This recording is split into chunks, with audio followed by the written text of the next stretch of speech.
एक अवतल दर्पण की फोकस दूरी 25 सेंटीमीटर है। दर्पण से 20 सेंटीमीटर दूरी पर रखी वस्तु का प्रतिबिंब की स्थिति एवं प्रकृति ज्ञात कीजिए। अवतल दर्पण के ध्रुव से बाईं तरफ की दूरियों को ऋणात्मक और दाईं तरफ की दूरियों को धनात्मक लिखा जाता है।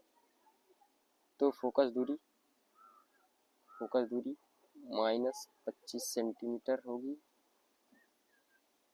और वस्तु -20 सेंटीमीटर होगी और प्रतिबिंब हमको ज्ञात करना है।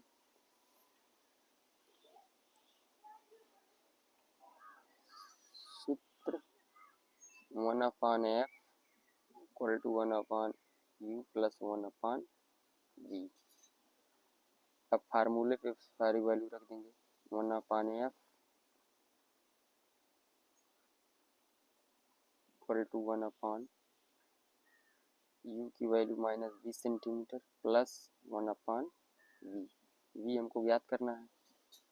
1/-25 centimetre = 1/-20 centimetre plus 1/v। v को वहीं रहने देंगे, इस वैल्यू को इधर लेके आएंगे। 1/v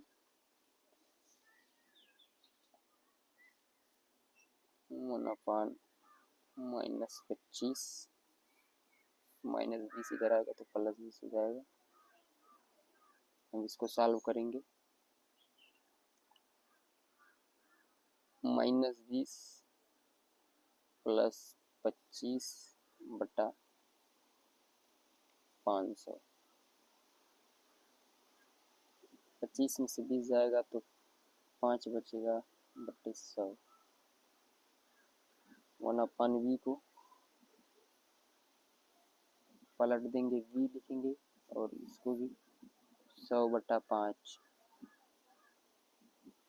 तो v की वैल्यू 20 सेंटीमीटर आ गई।